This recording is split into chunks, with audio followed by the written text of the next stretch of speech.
Hey guys, what's up? This is me, Pancho, and Geraldine. Obviously, you guys know us. But here we are again. We started doing a little, I guess, YouTube thing or videos now for Sundays school since we haven't been able to meet in person and stuff.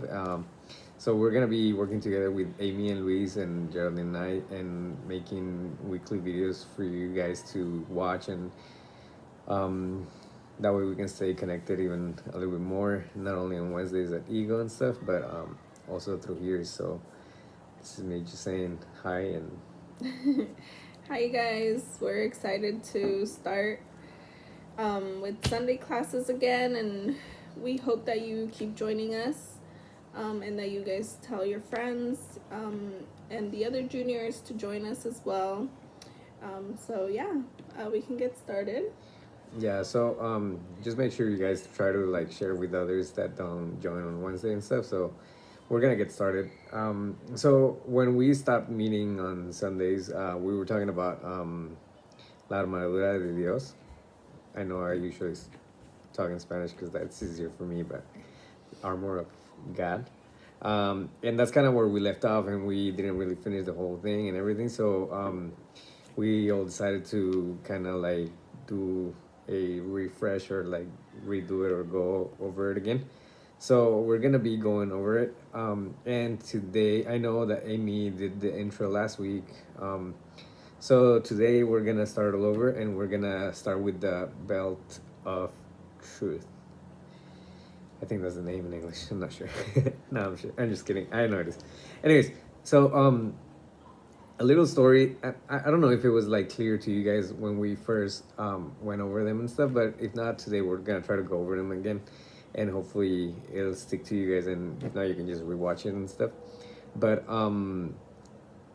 so a few years ago, maybe I don't know, maybe like 10 years ago or more, um, I was driving by in my car, and I was on my way to work, and I was actually going a little bit over the speed limit. I've never really been someone who likes to speed a lot. That's really not my thing. But that day I was actually late for work, and I wanted to get there fast, and the freeway was clear and everything. And I was like, oh, I'm just gonna go a little bit faster or whatever. But at the time, I didn't have a license yet. So of course I get pulled over. The cop takes me to the side and everything, and he asks me, and he's like, "Do you have a license?" And I was like, "Yeah, I do, but I left it at home, and this and that." And he's like, "Are you sure?" I was like, "Yeah." Then he starts getting my info and this and that. And long story short, they take my car from me, and they tow it away, and the guy takes it or whatever. And after they were taking my car and everything, he looks at me and he's like, "If you would have only told me the truth since the beginning when I asked you if you had a license or not, I probably would have let you go, and I wouldn't have given you a ticket at all." And when he said that, I was just like, "Oh man!" And he was just like, "Why did you need to lie?" And then I don't know what else happened after, but that's something that stuck with me. That happened kind of recently, where I definitely know that the consequence of lying was a big part of something bigger. Anyways, the reason why I'm telling you this is because it's just a small lie or something that I didn't really think about became a huge deal and something so much bigger. And I'm not gonna get into detail on this either because it's not the main thing that I want to talk about. But with all the protests and everything that's been going on right now, all over the place, one of the main reasons why people are angry or mad or doing whatever they want is because they want to be right. Is because they want the truth to come out. They think they all have their own truth or whatever you want to call it. And so we're right, no, you're wrong, and this is the truth, and you're wrong or whatever. So that's just something. I guess the way I see it is that the whole world is just hungry for the truth. They want to know what's going on and what's right, and they want to be on the right side of things, and they just want to be the ones telling the story the way it is, and the books to be written the way they're supposed to be written. So this all ties together with the belt of truth because I'm gonna try to make it easier for you guys to really understand how it fits in and how it actually applies to our life. So we're gonna go to Ephesians again. I know we've been reading a lot, but that's where the whole thing is, and it's Ephesians 6, um, 10 to 14, and I'm gonna highlight a couple of words that I want you guys to remember. So it says, "Finally, be strong in the Lord and in His mighty power. Put on the full armor of God so that you can take your stand against the devil's schemes. For our struggle is not against flesh and blood, but against the rulers, against the authorities, against the powers of this dark world, and against the spiritual forces of evil in the heavenly realms. Therefore, put on the full armor of God so that when the day of evil comes, you may be able to stand your ground, and after you have done everything to stand." And then verse 14 starts again. "Stand firm then with the belt of truth buckled around your waist, with the breastplate of righteousness in place." So I know that the armor of God and everything, this whole metaphor or analogy or whatever you want to call it, they use the Romans the armor as an example back then, because that's basically what they used to wear, all the pieces and everything that this represents. And when we hear about battles or soldiers or whatever, we obviously think about fights and going to war and stuff. But in these, what's telling us is basically to stand. It's not really calling us to go out there and fight and try to be this and that. And the reason why it's calling us to stand, it's basically telling us to be firm, to stand our ground, like these people who are protesting and everything are doing. I mean, it's been turning into riots and everything, but the main thing that they're doing is like they're standing their ground, right? They're just standing for what they believe and what they think, and that's what this is asking us to do, to just be firm. And so when it's talking about the belt of truth, is because the truth is obviously Jesus. And I want you guys to also read John 14:6. And I think I actually lost it. John 14:6. And it says, Jesus answered, "I am the way and the truth and the life. No one comes to the Father except through me." So you can see that it says that Jesus is the truth. So He is the only one that we can go to in order to reach God and in order to reach heaven.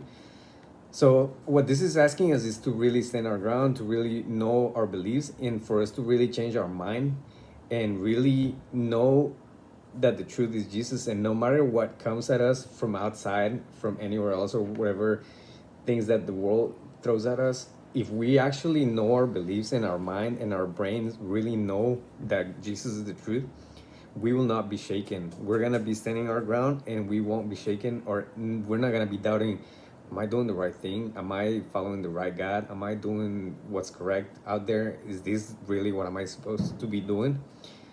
We shouldn't really be asking ourselves those questions. I mean, it's okay for us to ask ourselves that once in a while, I guess, but we have to come back to always know, you know what? I know this is the truth. I know that this is what I'm supposed to be doing, and I know this is what I'm supposed to be believing. So it's okay. Sometimes you have questions or wonder out there like this or that, but just get that in your mind and really know that Jesus is the truth. And because once you really know the truth, everything else is gonna fall into place. At the beginning, I guess we can call it the first ever sin, if you want to call it that. But like with Adam and Eve, the main thing that happened was that they lied to God when God came to ask them what was going on and what had happened. It was because they lied. They didn't want to be responsible for what happened, and they knew the truth at some point. But that's basically what I want you guys to really realize and know, that as long as we really know the truth, the Bible, Jesus, God, everything else that's around us and comes at us shouldn't really affect us and shouldn't really shake our ground or shouldn't really make us doubt what we believe in. So Geraldine is going to be going a little bit over other things, but yeah. All right, so I wanted to focus also on how we can put this into practice. So the question is, how can knowing God's truth help us be a better witness for Jesus? So I want to read a story, and it's in Mark 3. And I'm going to start. So it says, on another Sabbath day, Jesus went to the synagogue. A man was there whose hand was withered. The Pharisees watched Jesus to see whether on the Sabbath day he would make his hand well. Not that they felt for the poor man. They only wished to find some chance to speak evil against Jesus. Jesus knew all their thoughts, and he spoke to the man. Rise up and stand where all can see you. The man rose up from the mat where he had been sitting and stood before all the people. Then Jesus looked around upon them sternly, being sad because their hearts were so hard and cruel. And he said, is it against the law to do good on the Sabbath day or to do evil? To heal a man or to try to kill a man as you are doing? If any one of you owns a sheep and it falls into a pit on the Sabbath day, will he not take hold of it and lift it out? Is not a man worth more than a sheep? I say unto you that it is right to do good to man on the Sabbath day. And then, turning to the man, he said, stretch out your hand. The man obeyed the word of Jesus and held out his hand. At once it became strong and well like his other hand.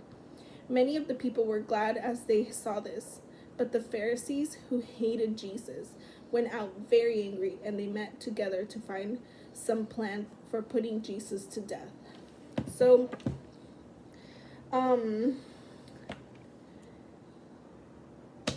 with this story, I wanted to talk to you guys about, I wanted to focus both on the Pharisees and on Jesus, because if we look at Jesus' stories, he came to make us part of him, and he came to set us free. So on John 8:32 it says, and you will know the truth, and the truth will set you free. And Pancho just shared with us that the truth is God. And sometimes we do things that are wrong and right. And sometimes we do things every day that are wrong, and we don't even know that we're doing them. But that's why we need to seek the truth. And again, what is the truth? We have to seek God. We have to seek the Bible.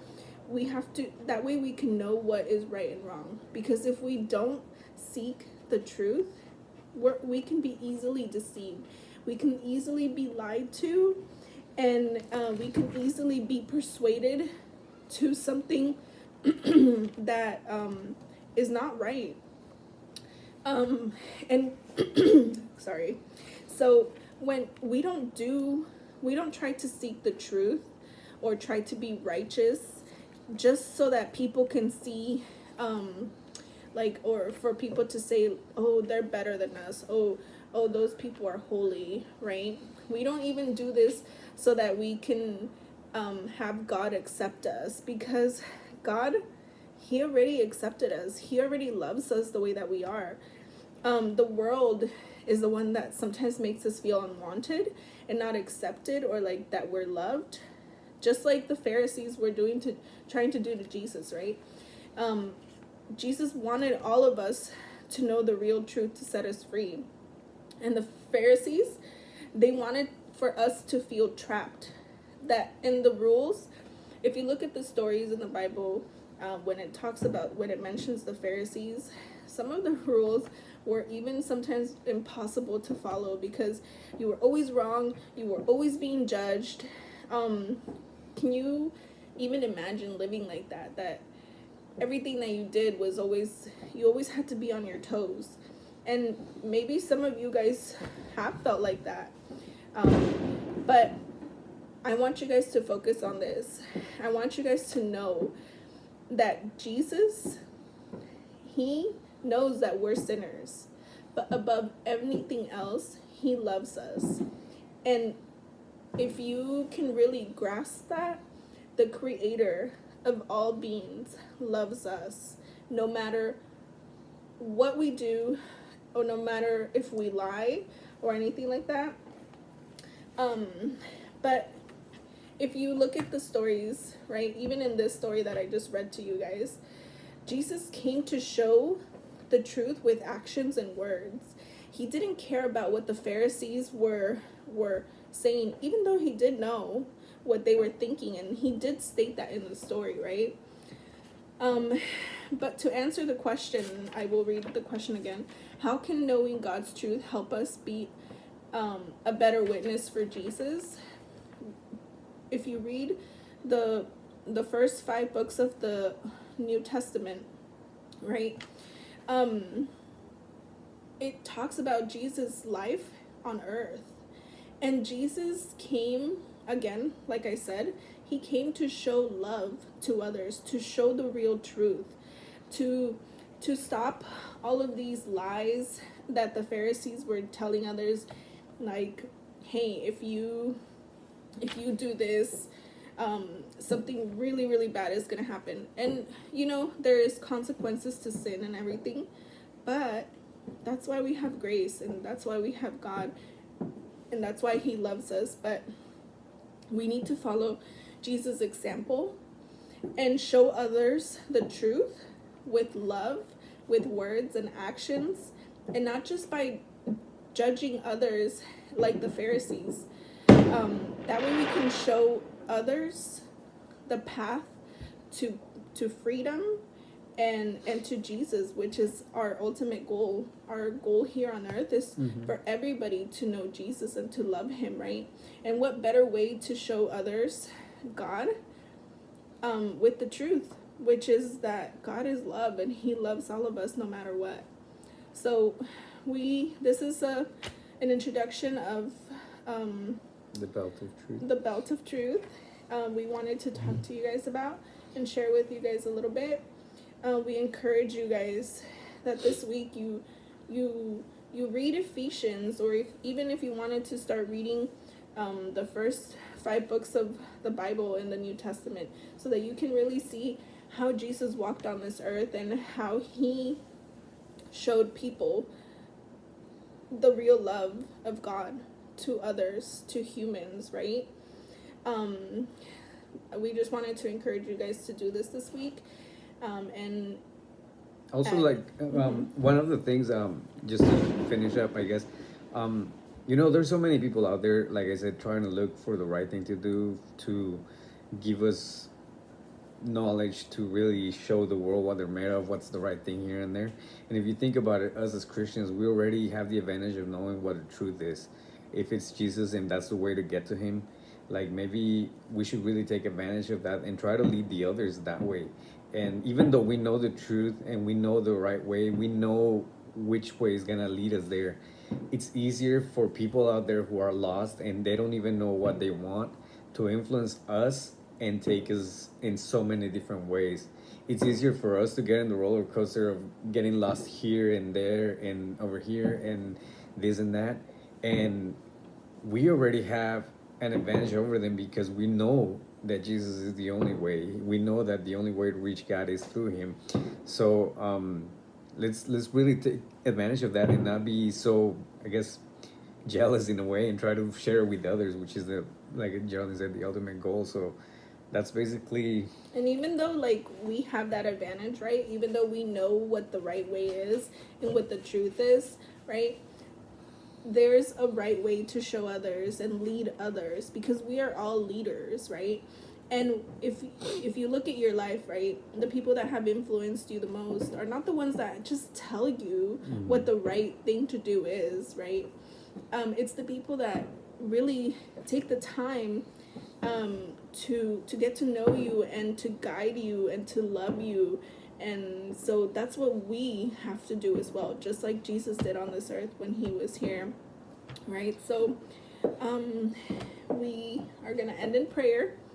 I wanted to congratulate the graduates. We love you guys and we're really proud of you. This is an amazing accomplishment, and I know that you guys are just starting a new journey, and it can be scary, but we know that that you guys are gonna do amazing things in life if you keep going, if you are perseverant, and yeah, we just love you, and we're gonna Yes. end in prayer. Okay. So I'm gonna pray in Spanish because it's just easier for me. But anywhere you are, let's just pray really quick. Padre, te damos gracias por esta mañana que nos has permitido estar con los muchachos de los juniors y cada uno de ellos, Padre. Te damos gracias por sus vidas, porque toman el tiempo de estar aquí un momento y que esperamos que tú pongas algo nuevo en sus corazones y en sus mentes cada día y que ellos puedan aprender algo esta semana y la semana que viene también. Te pedimos que cualquier enfermedad o cualquier problema que ellos tengan en su corazón, en su vida o en su familia, que tú la eches fuera, Padre, y que tú los llenes de gozo y les permitas seguir sobrellevando este tiempo difícil con humildad y alegría y amor, Padre. Darles fuerzas y en nombre de Jesús. Amén. Amen. All right. We'll see you guys next week, and we'll see you guys at Ego. Remember, Ego is on Wednesdays at 7. So, yeah, have a good rest of your week. And we love you guys. Take care.